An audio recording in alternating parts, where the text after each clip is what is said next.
Pessoal, então vamos estudar aqui, por meio dessa aula, a noção do que é um campo escalar e um campo vetorial matematicamente, né? E como esses objetos são utilizados aí no estudo da eletrostática, do magnetismo e do eletromagnetismo. Então vamos lá?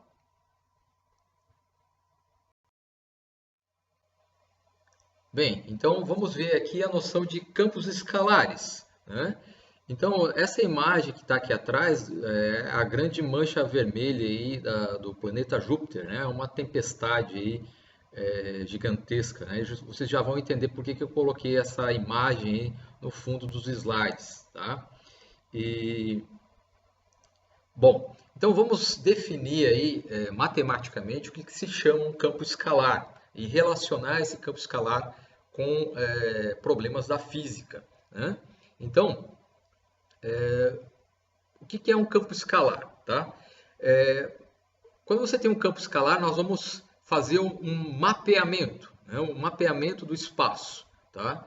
E depois eu explico esses outros objetos. Vamos supor aqui que eu tenho espaço, né? Vamos imaginar inicialmente, por simplicidade, que eu tenho espaço tridimensional real, eixos x, y, z, tá? O espaço ordinário euclidiano, tá? Na verdade, você pode ter qualquer tipo de espaço aí, seja ele o espaço ordinário euclidiano ou um espaço curvo ou um espaço que seja aí abstrato, né? Vamos supor o espaço normal, x, y, z, tridimensional. E o que é você definir um campo escalar, tá? Uma função escalar. Significa que em cada ponto do espaço, em cada posição xz desse espaço, tá? Aqui eu desenho um ponto, né? Ele vai ter essas coordenadas, tá? A cada ponto desse espaço nós vamos associar um número, tá? Uma quantidade, um escalar, tá? Então nós vamos associar a esse ponto do espaço um objeto numérico. Então esse é o símbolo de número, né? Esse jogo da velha aqui, tá? Então cada ponto do espaço está associado a um número. E dessa maneira nós fazemos o que se chama em matemática aí, do mapeamento desse espaço por meio desses números, tá? Então definir um campo escalar significa que nós vamos mapear o espaço de n coordenadas. Aqui no caso aqui nós temos, nesse exemplo que eu estou fazendo aqui, é o espaço tridimensional, é o R3, né, de números reais, coordenadas reais, x real, y real e z real, R3. Tá? Nós vamos mapear esse espaço tridimensional em números reais, né, nesse caso aqui. Então, para cada ponto dessas três coordenadas reais, nós vamos associar um outro número também real, que vai ser aí um escalar. Tá? Aqui eu estou representando em termos do conjunto dos reais, mas nada impede de você fazer outro conjunto numérico, por exemplo, os números complexos, né? Ou em outro número de dimensões, por exemplo, poderia fazer no plano, eu teria aqui no R2, ou poderia fazer no espaço de mais dimensões aí se você tivesse, mas em geral é o espaço tridimensional ou planar, tá?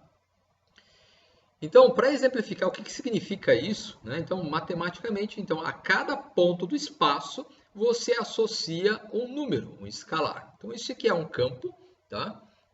E vamos supor aí um exemplo aqui. Então, eu peguei essa imagem aqui do site aqui do CPTEC, né? Que faz a previsão do tempo no Brasil, né? Então, aqui eu tenho um mapa, né? O mapa do Brasil, né? O mapa aí é o espaço, tá? E a cada ponto do espaço nós estamos associando aqui um número, que é uma temperatura. Então, por exemplo, aqui em Santa Catarina, por exemplo, onde nós estamos, Blumenau, né? Nós temos a temperatura, um número associado a esse ponto do espaço, Blumenau, 29 graus. Né? Normalmente é mais, né? 40 graus, 50 graus aqui, é muito quente, tá? Aí nós temos outro ponto aqui, por exemplo, sei lá, Mato Grosso, 30 graus, Manaus, 30 graus, etc. Cada ponto do espaço eu associo um número, tá? E esse número ele está dentro de uma escala, que no caso a escala é a escala Celsius aqui, tá? Então vejam que eu mapeei o espaço por meio de números, tá? Então isso aqui seria um campo de distribuição de temperatura, tá? É um exemplo de um campo escalar. A cada ponto do espaço, né, a cada ponto desse mapa aqui no caso, eu estou atachando, né? Eu estou falando aqui, extrapolando o inglês, né? Eu estou associando um número, né? Outro exemplo, né, seria aqui, né? Aqui já é o mapa de temperaturas do mundo todo, né? A média de temperatura anual, né? Eu tenho uma escala aqui, a escala de Celsius e Fahrenheit, né? Só Fahrenheit, escala aí pouco, nós não usamos tanto, né? Mas Celsius é mais do nosso dia a dia, né? E vocês podem ver aqui que anualmente, né, as temperaturas mais altas ocorrem aqui, né, ao longo da linha do Equador e dos trópicos aqui, né? Mais além, né, nas regiões polares aqui, você tem temperaturas mais frias, né, ao longo do ano, né? E esse padrão ele varia diariamente, né? Isso aqui é uma média anual, tá? Então esse também é um campo escalar, um exemplo de um campo escalar. A cada ponto da superfície do globo, você vai associar um número, que é uma temperatura, tá? Que no caso é a média, a temperatura média anual, tá? Um outro exemplo seria uma imagem térmica, né? Isso aqui é uma foto, né? Uma foto desse monumento aqui no Egito, né? O Abu Simbel, né? Que esse monumento ele foi desmontado, né? Ele estava no local e ele foi completamente desmontado, né? Desestruturado para a instalação de uma represa, né? Então, e foi cortado em pedaços. Então, bem interessante essa história. E aqui é uma foto, né, que foi feita aí com uma câmera térmica, né, uma câmera infravermelha, que mostra aí pontos mais frios, né, por exemplo, esse ponto em preto aqui é mais frio, os azuis mais frios, e os pontos em amarelo e vermelho, né, nem tem vermelho, né, mas os pontos aí mais claros são as partes mais quentes, aí, que teriam a temperatura maior, tá? Então vejo que no espaço tridimensional aqui desse local, cada ponto desse espaço tem uma temperatura, tá? E aí você tem uma distribuição de temperaturas. A cada ponto do espaço XYZ, você vai ter um número, que no caso aqui é uma temperatura. Ou, de outra maneira, essa foto, né? Essa foto, a cada pixel aqui, cada pixel X e cada pixel Y, cada coordenada X, Y, você vai ter um número, tá? Esse número vai representar a temperatura. Aqui no caso, esse número na verdade é uma cor, tá? É uma cor numa escala de cores. E essa escala de cores ela é convertida numericamente em temperatura. Tá? Então, isso aqui seria um exemplo aqui de um campo escalar. Tá? Ok? Vamos em frente. Então, um exemplo aí de um campo escalar, né, nós podemos imaginar uma chapa de metal sendo aquecida. Tá? Aqui o exemplo que eu vou dar não é bem exato, já vou explicar por quê, tá? Mas eu estou dando uma ideia aqui do que é um campo escalar. Tá? Então vamos supor aqui um bico de Bunsen. Tá? Então a representação dele, e aí eu tenho uma chapa, a representação de uma chapa de metal. Aqui eu desenho uma figura aqui, né? Uma chapa, imagine. Tá? E aí nós vamos aquecer essa chapa. Para aquecer a chapa, você tem que ligar o bico de Bunsen. Aí você aquece a chapa e o que vai acontecer? A temperatura da chapa vai mudar. Ela vai esquentar mais no meio e depois e vai esquentar menos na borda. Tem uma certa condutividade térmica associada ao material dessa chapa. E vejo que, na verdade, com o passar do tempo, o calor, né, a energia térmica, ela vai sendo transmitida para todas as direções dessa chapa. Esse padrão vai mudando, tá? E aí nós vamos mapear a temperatura, né? Vamos supor que num certo instante, né, se eu conseguisse congelar o tempo, você medisse a temperatura nos pontos dessa placa, nos pontos X e Y ao longo do plano dessa placa. Você coloca um termômetro e mede na borda, no início, né? Você vai ter uma temperatura pequena, e você vai indo para o meio, a temperatura vai aumentando, vai aumentando, vai aumentando, vai aumentando. No meio a temperatura é máxima. Conforme o tempo vai passando, esse padrão de temperaturas ele vai mudando, ou seja, devido à condutividade térmica do material, a temperatura da borda vai aumentando gradativamente, de acordo com a condutividade do material. Tá? Então, esse padrão, né, você pode mapear a placa, as coordenadas da placa x e y em termos de números, de temperaturas. E você pode produzir um padrão aí, por exemplo, desse tipo aqui. Tá? Então, um padrão aí que tem no meio da placa uma temperatura mais alta e conforme você caminha para a borda, você tem uma temperatura mais baixa. Tá? Aqui eu fiz aqui um padrão, tá? Que eu coloquei aqui um padrão de temperaturas que é do tipo gaussiano, né? Que no meio eu tenho uma temperatura mais alta e conforme você vai para a borda tem uma temperatura mais baixa. Seria essa função aqui, tá? Uma exponencial de um fator quadrático negativo, né? E vejo que aqui eu coloquei uma assimetria no x e y, de modo aqui que essa figura aqui ela não fica circular, mas fica meio elíptica, aqui fica uma elipse, né? Tá? Se você efetivamente resolver a equação do calor, né, associada à transmissão de calor nessa chapa, provavelmente você não vai obter essa equação. Aqui eu só estou colocando um exemplo, né? Na verdade, você vai obter alguma função trigonométrica, uma solução desse tipo. Eu nunca fiz esse cálculo, tá? Vocês podem até tentar procurar isso, né? Perguntar para algum professor que dá essa disciplina. Esse tipo de cálculo né? Quando vocês chegarem mais para frente, aí vocês vão estudar em termodinâmica ou fenômenos de transporte, né? Esse tipo de problema. Tá? Aqui para nós não é tão importante.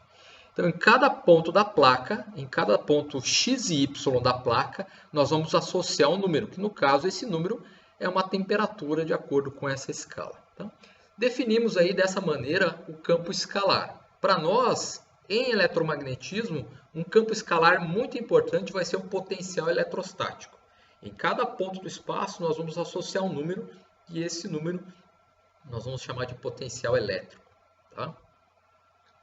Agora vamos ver o campo vetorial. Né? O que acontece no campo vetorial? Muito parecido. Tá? Então, deixa eu colocar aqui os elementos. Então vamos supor que eu tenho espaço aí, outra vez o espaço ordinário XYZ e um ponto nesse espaço. Tá? O que é um campo vetorial? Eu vou associar a cada ponto desse espaço um objeto. E nesse caso, esse objeto agora é um vetor. Tá? Então, a cada ponto do espaço, eu vou associar uma flecha, um vetor V. Tá? E esse vetor V, ele vai mapear o espaço com flechas. Tá? Na verdade, esse campo vetorial mapeia o espaço ordinário, aqui no caso XYZ, com flechas. Então, esse espaço ordinário, tá? No caso aqui, no exemplo que eu estou mostrando, é o espaço tridimensional R3, de coordenadas reais em 3 dimensões. E eu vou associar a cada uma dessas coordenadas um vetor, que é um vetor tridimensional, uma linha aí no espaço tridimensional, que ela também vai ter 3 coordenadas reais, R3 em R3. Nesse exemplo aqui, o mapeamento é do R3, das coordenadas tridimensionais x, y, z, para um vetor tridimensional, que também vai ter 3 coordenadas, Vx na direção y, Vy na direção j e Vz na direção k. Então, esse mapeamento é feito por meio de uma função vetorial aí, f. Tá?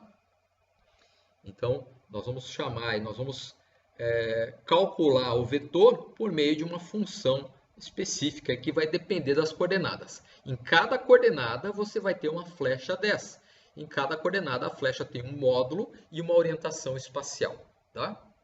Então vamos ver exemplos desse tipo de campo vetorial, né, campos vetoriais no caso. Então, um exemplo básico aí, né, eu peguei da internet também, aí de um dia, 2 dias atrás, né, bom, até hoje, né, 30 de abril, né? E aqui, esse exemplo, tá, é o campo vetorial, tá, associado às ondas do mar, tá? Então, a altura das ondas, tá? E como é a evolução temporal dessa altura dessas ondas, né? Então, vocês conseguem ver aqui, vejam que na verdade, aqui nós temos sobreposto aqui um campo escalar com o campo vetorial. Tá? Então, o campo escalar seria dado aqui pela escala de cores. Né? Veja que campo escalar, escala de cores. Né? Então, as cores mais pro azul aqui seriam ondas mais baixas, né? Ondas menores.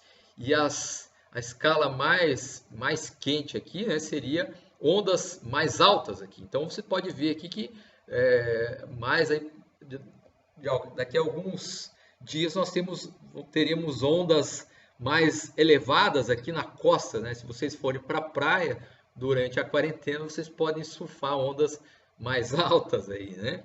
E vejo que esse padrão evolui, tá? E de acordo com o movimento do oceano, do mar, você tem aí esses vetores indicando aí como essa evolução ocorre. Então, em cada ponto do mapa, em cada ponto aí do oceano, você tem uma flecha, e essa flecha vai indicar um movimento seguido aí por esse padrão de ondas aí, tá? Então, esse é um exemplo de um campo vetorial, tá? Eu até procurei no site, só que eu não achei o padrão de ventos, por exemplo. Então, você pode ter o mesmo tipo de campo vetorial associado a um vento. Então, o vento na costa, o vento na superfície, para onde esse vento sopra. Tá? Então, você pode imaginar, por exemplo, vamos supor que isso aqui seja o vento.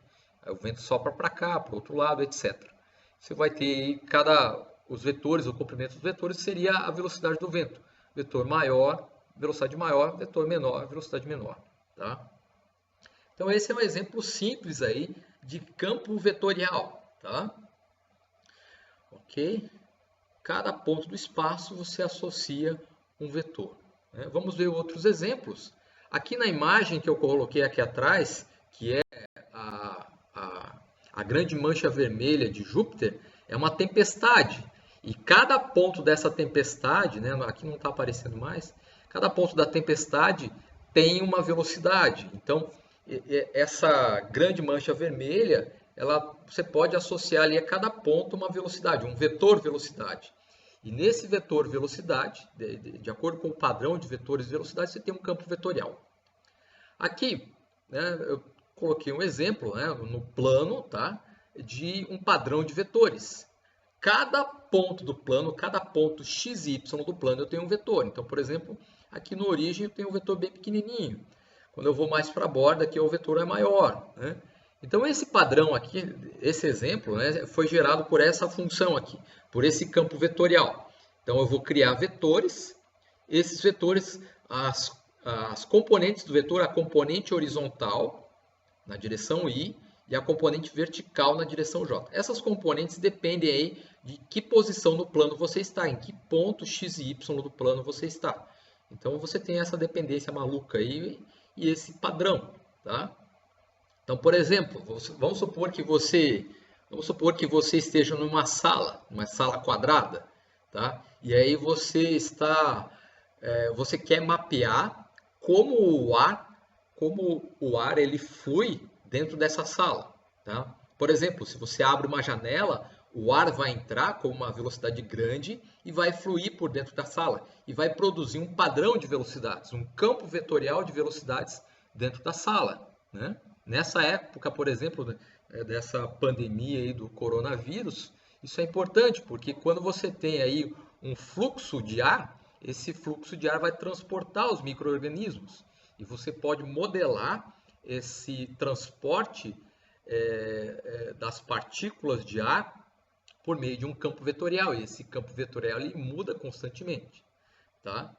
Então é um cálculo difícil quando você vai modelar esse tipo de campo vetorial, a evolução temporal desse tipo de campo vetorial. Muitas vezes se utilizam métodos matemáticos, aí, por exemplo, associados a fluidodinâmica computacional, né? CFD, como vocês devem ver mais adiante no curso, aí vocês devem entrar em contato com esses tópicos aí, né? Vocês podem perguntar, por exemplo, aí, pessoas que eu imagino que entendam desse assunto, o Jace, o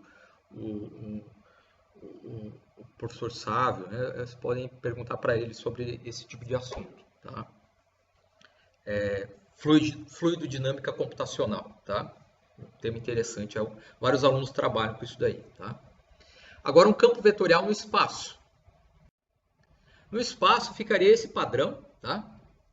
Em XYZ, a cada ponto XYZ do espaço, nós temos um vetor. Tá? No caso, esse padrão aí foi gerado por esse campo vetorial.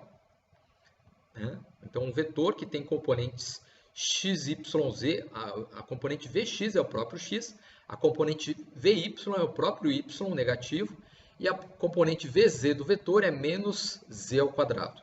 Tá? Então, esse campo vetorial, daqui a pouco eu vou mostrar para vocês no matemática como fazer esse plot, aí, esses gráficos aí, tá? Em seguida, então como é que isso aparece aí no eletromagnetismo? Tá? Então nós já vimos um tipo de campo vetorial, que é o campo elétrico. Então se eu tenho uma carga elétrica, essa carga elétrica emana um campo eletrostático no espaço. A cada ponto do espaço eu vou ter um vetor. Tá? Então, esse seria o campo de uma carga aí pontiforme. Tá? Quanto mais perto da carga você vai, mais forte é o campo. Quanto mais longe da carga você vai, mais fraco é o campo. Se você tem mais cargas, tá? Você vai ter um campo diferente. Então, nós vimos aí que o campo da carga pontiforme, em coordenadas esféricas, ele é dado por isso. Tá? A constante eletrostática, carga dividido pela distância ao quadrado. Veja que esse campo, no espaço, em coordenadas esféricas, ele é totalmente radial. Veja que aqui não entram as outras coordenadas esféricas, ou seja, se você está numa certa distância radial da carga e você vai para um outro ponto com a mesma distância radial, o campo é o mesmo. Ou seja, nós temos simetria aqui em torno da carga pontiforme em relação aos dois ângulos aí, dessa geometria esférica. Né? Se você escreve essa lei, esse campo elétrico em coordenadas cartesianas, tá? Aí você tem que transformar as coordenadas esféricas em cartesianas. Tá? E aí vai ficar isso. Tá? Em coordenadas cartesianas, se você tem a carga na origem, se você tem a carga no x0, y0, z0, a carga está na origem, e você está num outro ponto, no ponto xyz do espaço. Então, a cada ponto xyz, cada coordenada, você vai ter um vetor campo eletrostático.